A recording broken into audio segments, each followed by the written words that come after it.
It's Thursday today, so I'm going home. I'm done taking my kids to school, so I'm walking back on my way now going home. It's good na walang ulan ngayon. Not same yesterday. Pero early in the morning, start na ang ulan. So mahirap. Mahirap pag di ka nagda-drive, lalo na pag umuulan very early. So at least now lumabas na ang araw, di ba? Kapag lakad-lakad tayo. Ako kasi ako nagda-drive kasi I do not know how to drive yet. Mahirap. Hindi ka kaya dyan sa atin sa Pinas. Ang daming mga sasakyan, may mga tricycle na pwede nating sakyan going somewhere. So dito may mga buses but it's too early. And then if you will take a taxi also, parang mapapagastos ka din. So for me, I choose to walk so we can save. Tama lang naman siya, hindi naman siya masyadong malayo, and also it's good exercise also. Madali lang naman siyang lakarin. I think depende din kung gaano ka kalakas lumakad. I think 20 to 25 minutes to walk. So I did it back and forth every day pag wala yung asawa ko. But in the afternoon, we'll just take a bus going home. So it's only, I think, take 5 minutes, then hihinto na kami sa bus. So madali lang, but it's okay. Lalo na this morning, okay lang siya maglakad. Hindi naman siya mainit kasi taglamig ngayon, so it's good for exercise really for me. Ito yung daan dito, yan. I'm going straight walking there. You see the man walking there with the dog, so I walk with her. Just keep watching when you're passing in the road. Many cars passing by. Ayan. Safe naman dito maglakad. Okay? Ayan ang window. Nakita nyo may usok sa aking bunganga. Sa lamig yan. Sa sobrang lamig. Ito yung view ko dito. Mga bahay, may mga sasakyan, may mga bahay dito. Paparating naman ang ulan na, Diyos Lord. Binibilisan ko ng paglakad because rain is coming. Wala akong payong.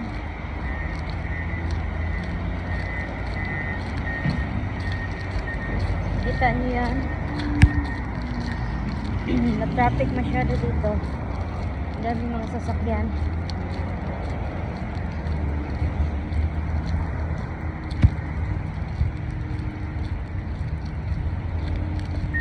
Bilis-bilisan natin ang paglakad kasi may ulan na napaparating.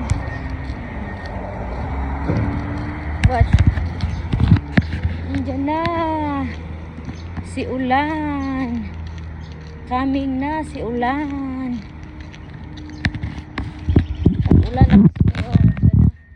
Tag-ulan na kasi ngayon, tag-ulan at taglamig, month of June.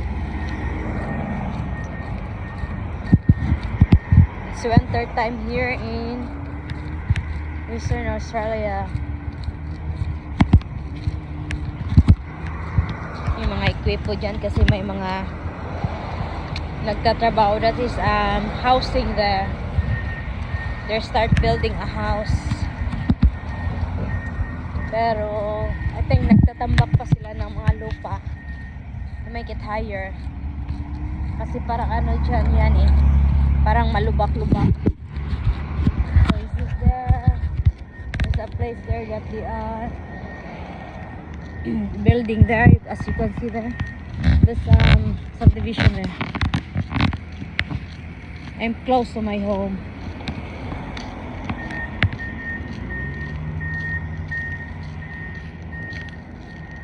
Tawid na tayo.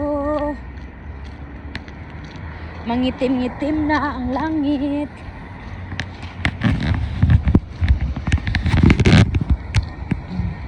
So, shortcut na ako dito sa aking daan. Dito yung daan papunta sa amin. So this is a shortcut way.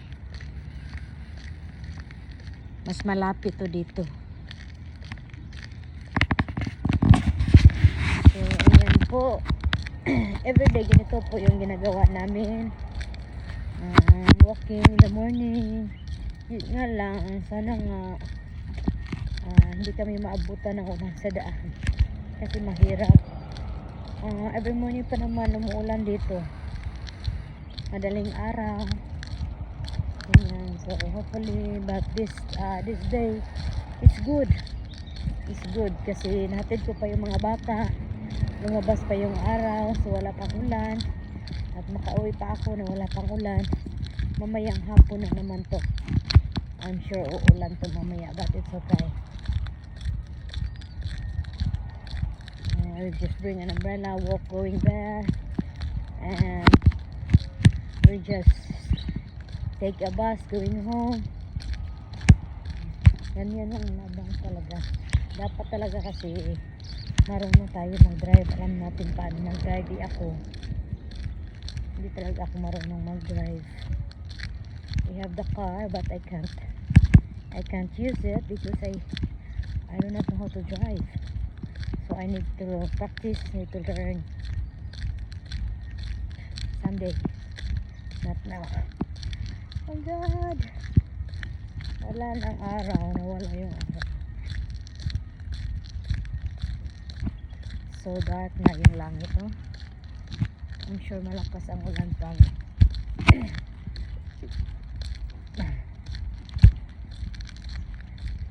malakas ang ulan mamaya, I'm sure.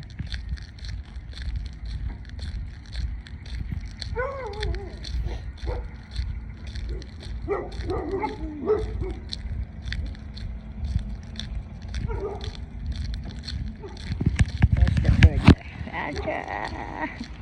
They are free. As you see that, they are free to live here.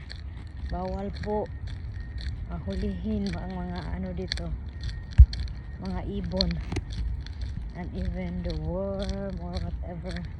Basta yung mga insects di nila pinapatay, inaalagaan nila.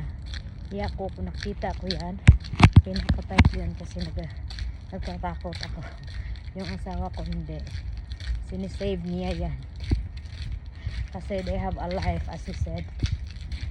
Ako hindi. Malapit na ako. Ito yung ano, daanan ko dito, parang hallway. From there, that's my bahay. There. So malapit na ako. Maririnig ako ng mga aso while walking. Yes, naka-fence naman to. Safe naman. Hindi lang sila nakalabas.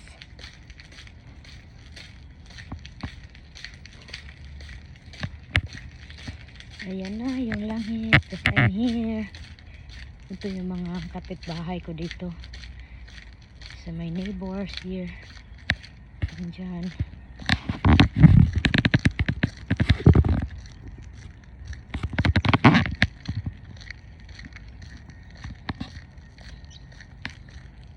Ito yung nilinis namin last day. Ang asawa ko. Habang wala pa siyang trabaho. So I'm here. Dito ako. Ito po yung bahay namin. Dito na ako. It's my hallway here. So, diba madali lang. Ganyan yun. Pag may mailbox na pinapadala, dito yan nilalagay. I-check yan. Di yan nababasa. I'm here. Ito yung garahe. Garahe there. Garahe here. But this is closed. But it's safe naman.